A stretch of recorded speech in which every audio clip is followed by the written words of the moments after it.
Obviously, this is a very troubling story. There's two parts of this story that trouble me. One is the fact that the Internal Revenue Service targeted certain groups, Tea Party groups, conservative groups, patriot groups, singled those groups out for extra scrutiny, did not treat them the way that they treat other not tax-exempt organizations. And in fact, we knew as far back as 2010 that patriot groups, 912 groups, Tea Party groups were receiving from the IRS huge, voluminous requests for information, including requests for donor lists, requests for private information about members. This was not in keeping with the IRS's mandate to treat all taxpayers equally. And whenever you have a situation where you have a federal agency that is engaged in targeting specific groups based on political affiliation or ideological viewpoints, it is extremely troubling. These agencies, these enforcement agencies in the executive branch, should be administering the law impartially and in an apolitical manner. And what the IRS did here was very troubling. The second problem is, of course, the lack of truthfulness that the IRS exhibited in not being forthcoming about this actually happening. And we know that the IRS, we now know that the IRS and high-ranking officials within the IRS, that they were aware of this malfeasance that was taking place in the agency, and they did not report it to Congress, even though Congress had sent multiple inquiries about whether or not this practice was happening. And in fact, the IRS denied that it was happening. So two problems. Number one, the IRS targeting groups based on political affiliation. And secondly, the fact that the IRS was covering it up. So what do you want to hear or know from the Obama administration next? Well, I think that Congress owes it to the American people to get to the bottom of this. The American people deserve answers. We need to hold those who are responsible for this accountable. We need to make sure that this never happens again. And it doesn't matter if it's a liberal group or a conservative group. The point here is that the American people expect and deserve administration of the law in an apolitical manner and where all people are treated the same way. Now, some campaign watchdog groups are saying that these 501c4 groups, all of them, do need additional scrutiny to make sure that these groups aren't kind of shell organizations for political advocacy only. Do you agree that as long as those issues are applied across the board to all those types of groups, that kind of scrutiny is needed? I think that the scrutiny that should be applied is only the scrutiny that the law authorizes. The point is, Congress passed a tax law that gives certain organizations tax-exempt status. The scrutiny that should be applied is whether or not the organization fits into the criteria that gives that particular group legal tax-exempt status. There should be sufficient scrutiny in making that determination, but not excessive scrutiny. And what we had in this case was excessive scrutiny and certain groups being singled out and punished basically for their political views.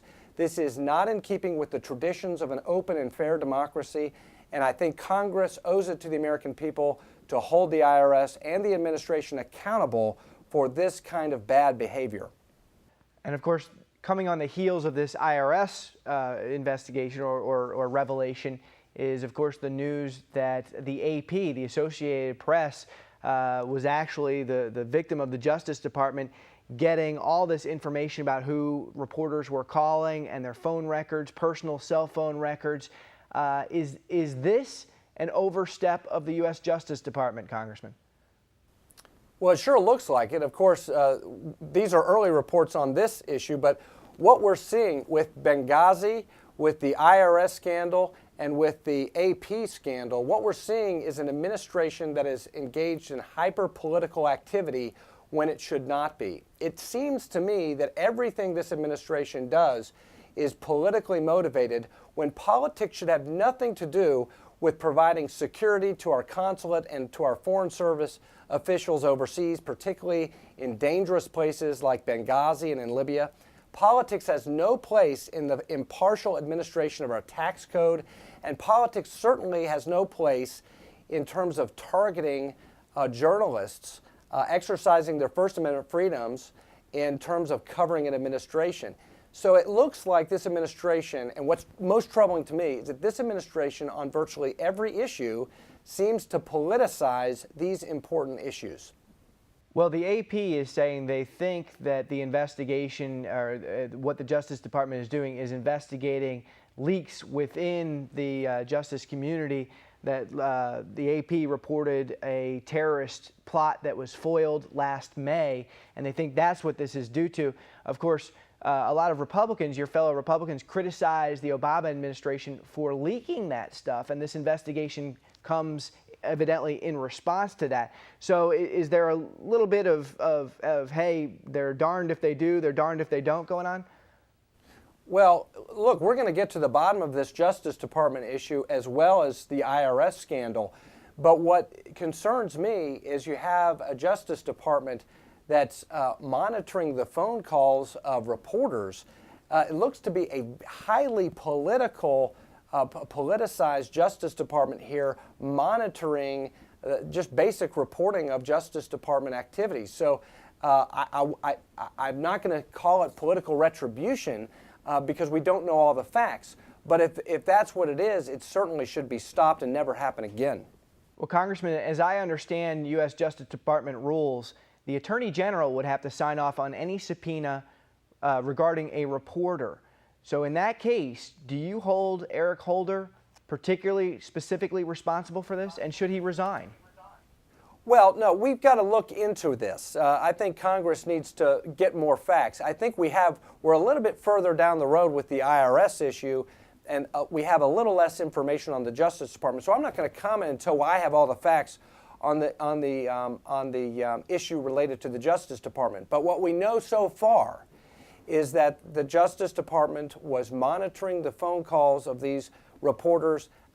That is of concern. It's certainly of concern from a First Amendment standpoint. It's a concern in terms of, like I was saying before, politicization of basic decision making in the executive branch where it shouldn't be political. So, the American people are tired of politics, frankly. The election's over. The American people deserve a government that treats all people fairly, treats all American citizens the same, takes care of providing security for our foreign service personnel, and not politicizing mistakes and covering up mistakes. Benghazi, Ryan, is a huge scandal. Here we have 4 dead Americans. The families of these fallen heroes deserve the truth. They deserve answers. They're not getting answers from this administration. We know now, based on the interim report of all of the committees in Congress that have been looking into this matter, that in the months leading up to the Benghazi attacks, these terrorist attacks on September 11th, that multiple requests for additional security were denied by the State Department, by this administration, even though State Department officials on the ground knew they needed additional security and requested additional security. And then we now know from the hearings last week that in the middle of the attack, a special operations team was ready, willing, and able to go in and attempt a rescue, and they were told to stand down.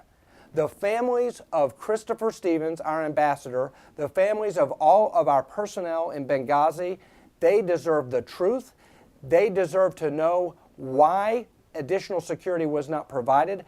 They deserve to know why a rescue effort was thwarted by this administration, and they deserve to know why, after the attacks, this administration deliberately perpetuated a myth, a complete and total fabricated narrative that we know now was totally inconsistent with the facts on the ground. Well, Congressman, last thing, I did want to ask you about a financial vote. You voted with the majority of Republicans for a bill that would essentially prioritize the paying of the debt. Now, that bill took some criticism from the left and the right. The Democrats described that as the Pay China First Act, saying that essentially it would force us to pay creditors, those who have bought our debt, before paying our own military. And some conservatives, like your colleague Thomas Massey, said he was concerned that would be perpetuating the debt ceiling beyond a debt ceiling vote. What's your response to that? Well, my response is that I think this was a responsible vote. I respectfully disagree with those on the other side of this issue, regardless of what their viewpoint is. I respect that there's a difference of opinion on this issue, but my view is it was a responsible vote because it 100% takes the threat of default off the table. This simple legislation simply says that we will pay interest and principal on our obligations, and we will not default on our debt. We will pay our bills. But that said, the need for this legislation underscores the fact that this administration continues to spend beyond its means. And we need to force this administration to prioritize spending. This legislation takes the threat of default completely off the table, and it allows us to focus on the real problem, and that's overspending. And so we're now going to be talking about the real solution to this problem, which is what the American people deserve. It's what the people of Central and Eastern Kentucky have asked me to do, to fight for them, to fight for fiscal responsibility.